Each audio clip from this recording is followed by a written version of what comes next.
Dakar a accueilli une rencontre des ministres des Affaires étrangères de la CEDEAO qui vise une position commune avant le sommet de Malte sur la migration qui s'ouvre le 11 novembre prochain. Au Togo, des organisations de journalistes dénoncent le nouveau code pénal adopté par le Parlement, un code qui prévoit des peines d'emprisonnement en cas de délit de presse.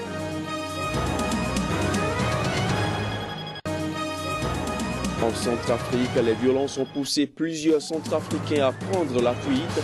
Ils sont des centaines de déplacés qui ont trouvé refuge chez des missionnaires catholiques à Bangui. Bonjour à tous et merci de prendre ce rendez-vous de l'information sur SICA. Nous sommes le mercredi 4 novembre de l'an 2015. Bienvenue à tous. L'année 2015 a vu plusieurs milliers de migrants périr au fond de la Méditerranée. Face à cette tragédie, l'Union européenne et l'Union africaine ont pris l'initiative d'organiser les 11 et 12 novembre prochains à Malte un sommet sur la migration afin de trouver des solutions à ce fléau. La CEDEAO, conviée à apporter sa contribution aux discussions, a réuni à Dakar ses ministres des Affaires étrangères afin de valider une position en commune. Reportage à Dakar de Tchèque Berté. Examiner, enrichir et valider le projet de proposition commune de la région d'Afrique de l'Ouest et de la Mauritanie en perspective du sommet de Malte sur la migration. Voilà l'objectif de la présence à Dakar des ministres des Affaires étrangères des pays de la sous-région ouest africaine. Par cette conférence ministérielle, il s'agit pour la CEDEAO d'indiquer sa compréhension de la migration, sa problématique et ses orientations prioritaires en vue du sommet. Il s'agit donc d'examiner cette problématique en vue de dessiner, de définir une feuille de route qui permette donc à nos chefs d'État d'avoir une position commune, en tout cas une position rapprochée à défendre lors du sommet de la Valette à Malte. En 2015, le monde a été plongé dans la consternation face au nombre de migrants morts dans la Méditerranée en tentant de rejoindre l'Europe. Pour la CEDEAO et la Mauritanie, la rencontre de Malte doit présager d'une rupture avec les pratiques jusqu'ici utilisées pour faire face aux problèmes migratoires. Au Togo, le Parlement a adopté un nouveau code pénal qui prévoit des peines d'emprisonnement en cas de délit de presse. Selon l'article 497 de ce code, la publication, la diffusion ou la reproduction de fausses nouvelles, de pièces falsifiées ou mensongères attribuées à des tierces est punie d'une peine d'emprisonnement allant de 6 mois à 2 ans et d'une amende de 500 000 à 2 millions de francs CFA. 8 organisations de journalistes ont dénoncé hier mardi ce nouveau code. Elles ont par ailleurs invité les partisans de la liberté d'expression à se mobiliser pour des manifestations futures. Au Congo-Brazzaville, l'initiative pour la démocratie au Congo IDC et le Front républicain pour le respect de l'ordre constitutionnel et l'alternance démocratique FROCAD s'engagent à ne plus organiser de mouvements de désobéissance civile jusqu'à nouvel ordre.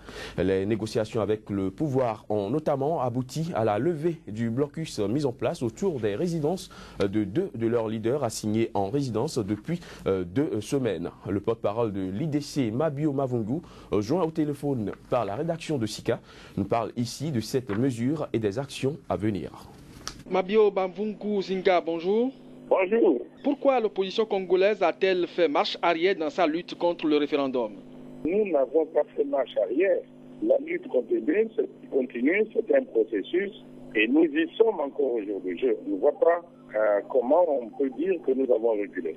Mais à un moment donné, vous avez quand même sur soi à l'appel à désobéissance. Ça va de soi, mon frère, parce que nous sommes avec la communauté internationale qui exige que nous allions à un dialogue.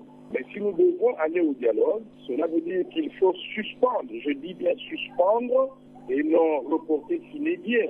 On suspend pour nous permettre d'aller au dialogue, et une fois que nous serons au dialogue, si les conclusions que nous ramènerons ne nous seront pas satisfaisantes, nous reprenons la lutte par la voie de la désobéissance civile et pacifique. Mais M. Mavungu, le référendum a eu lieu, le résultat est connu. Mais de quelles négociations vous parlez? Mais nous n'avons pas reconnu, déjà dans nos derniers communiqués, l'opposition ne reconnaît pas ce simulacre de référendum. Pour nous, c'est un non-événement, cela n'a jamais existé. Et c'est pour ça que nous disons que si dialogue il y a, le retrait de ce simulacre de référendum.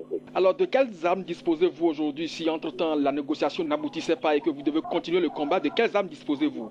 Mais nous ne pouvons pas dire que ce que nous avons fait jusque-là, c'est inopérant. Nous disons que la meilleure façon de combattre une dictature, c'est de lui opposer une résistance passive. Parce que le début de la résistance, c'est déjà la victoire, mon frère. Il y a des peuples qui sont opprimés, qui n'osent même pas se lever. Mais à partir du moment où vous commencez à vous lever, c'est déjà le commencement de la victoire. Donc notre seule arme, étant donné que nous n'avons pas des milliers d'armes dont dispose le pouvoir, notre seule arme, c'est le peuple. Et le peuple se met à la désobéissance civile et pacifique. À l'instant, le porte-parole de l'IDC, Mabio Mavungu, qui répondait aux questions de Kodjovi Ametonu. En bref, à présent, au Mozambique, des affrontements entre les forces gouvernementales et celles de la Renamo, principal parti d'opposition, ont fait plusieurs morts depuis la semaine dernière dans le district de Morumbala, au centre du pays. C'est ce qu'a affirmé mardi la police mozambicaine. À l'origine de la situation, la contestation des résultats des élections d'octobre 2014. Aucun chiffre officiel n'est avancé sur le nombre de personnes qui ont péri dans ces affrontements. Le porte-parole de la police conteste cependant les chiffres qui circulent depuis quelques jours sur les réseaux sociaux et au sein de certains médias et qui font état de plus de 200 morts. En Centrafrique, les violences ont poussé plusieurs Centrafricains à prendre la fuite. Depuis le 26 octobre dernier, ils sont des centaines de déplacés qui ont pu trouver refuge auprès des missionnaires catholiques du Mont Carmel à Bangui. Marie-Hubert Djamani. Depuis 3 mois, pour les habitants des quartiers sud de Bangui, les jours se suivent et se ressemblent. Plongée dans le cycle infernal de la violence et des représailles, la population désemparée n'a qu'une alternative, fuir pour trouver un lieu sécurisé. Baluchon sur la tête ou dans une pousse, des centaines de résidents du 3e arrondissement ont trouvé refuge sur le site des missionnaires du Mont Carmel dans le 6e arrondissement. Nous voulons un leader capable de défendre les intérêts de toutes les communautés. Environ 8000 personnes vivent ici, au Mont Carmel, une institution missionnaire catholique transformée depuis 2013 en site de déplacés. Une population qui vit aujourd'hui dans des conditions précaires. Nous dormons sous les bâches avec les enfants qui ne peuvent pas aller à l'école. Nous n'avons vu aucun ministre. Seul l'archevêque nous rend visite. Il faut rappeler que le 26 octobre, plusieurs cadres de l'Union des populations de Centrafrique, UPC, l'une des branches politiques de l'ex-Séléka, avaient été soit tués, soit blessés lors d'une attaque au quartier combattant. Les représailles qui se poursuivent encore ont fait des dizaines de morts, une centaine de maisons pillées et incendiées, en majorité dans les zones où vit la communauté chrétienne. Aujourd'hui, on brûle des maisons facilement. Nous avons des hommes, des femmes qui se mettent en route et qui partent avec des baluchons sur la tête, qui vident les maisons. Derrière, il y a des voleurs qui pillent, qui détruisent et tout. Ces gens sont déjà pauvres. Et si on leur enlève le peu qui leur reste, comment vont-ils vivre après? Sur les différents sites des déplacés, la population se dit abandonnée, autant par les autorités de la transition que par la classe politique. À seulement quelques semaines de la tenue de la rencontre de Paris sur le climat, tous les acteurs de l'environnement s'activent. C'est dans ce cadre que se tient à Cotonou l'atelier de la circonscription côtière ouest africaine, une initiative du Fonds pour l'environnement mondial. Reportage. Plus de 77 experts de l'environnement sont venus de la sous-région ouest africaine et du reste du monde pour prendre part à cette importante réunion. Le changement climatique emballe tous les pays, vu qu'aucun d'eux n'est épargné par ses effets néfastes sur la planète et sur l'humanité. Les défis qu'impose le phénomène sont donc énormes. Et pour atteindre les objectifs de la 21e conférence internationale sur le changement climatique, il est indispensable de commencer à faire le récapitulatif des projets par région et par secteur. Le Fonds pour l'environnement mondial en a bien conscience.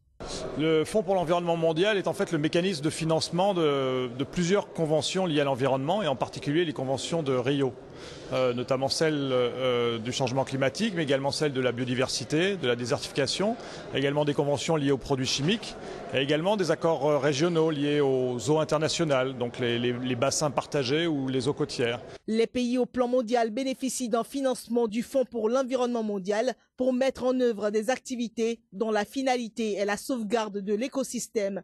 Mais quels sont les objectifs de cette rencontre et que comprendre de la circonscription côtière? C'est la seule fois où ils se retrouvent ensemble pour comprendre les politiques et procédures de l'institution qui finance leurs activités. Alors l'atelier sert justement à ça, à capaciter les gens pour savoir comment mieux utiliser le fonds. Et le monde est divisé en circonscriptions. Donc en Afrique, il y a un certain nombre de circonscriptions. Il y en a 2 pour l'Afrique de l'Ouest, dont une pour les pays côtiers.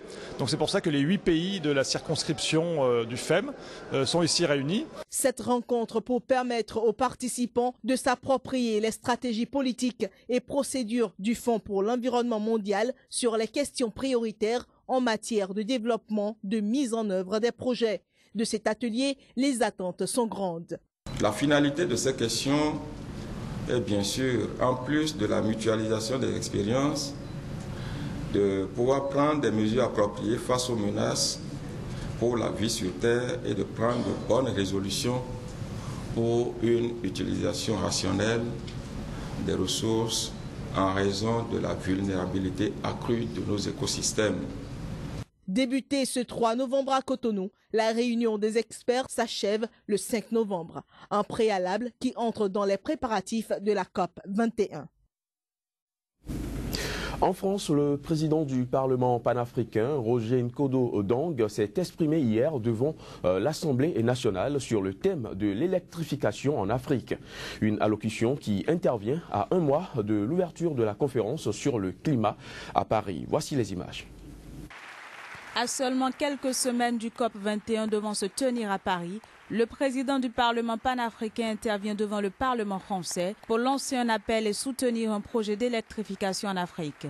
Le projet en question vise à mettre en place une agence dédiée à l'électrification de l'Afrique. Il facilitera l'accès à la lumière et l'électricité à plus de 600 millions d'Africains qui en sont dépourvus. La jeunesse d'Afrique aussi entre espoir et révolte. 75% des Africains, soit 650 millions d'Africaines et d'Africains, n'ont pas accès à ce droit fondamental qu'est la lumière et l'électricité. Le droit à la lumière et à l'électricité pour tous est le nouveau droit de l'homme, un droit universel. Grâce à un tel accord, l'Afrique pourra passer de 25% à 100% d'électricité en 10 ans. Et au vu des projets existants, on sait qu'une grande partie du chemin peut être déjà fait en 3 ou 4 ans. C'est un projet aux efforts modestes et aux effets considérables. Le projet de création d'une agence d'électrification du continent africain a été initié il y a 1 an par l'ancien ministre français Jean-Louis Borloo. Mais il tarde à se concrétiser pour faute de financement. Voilà, ce sera tout pour cette édition. Merci de l'avoir suivi.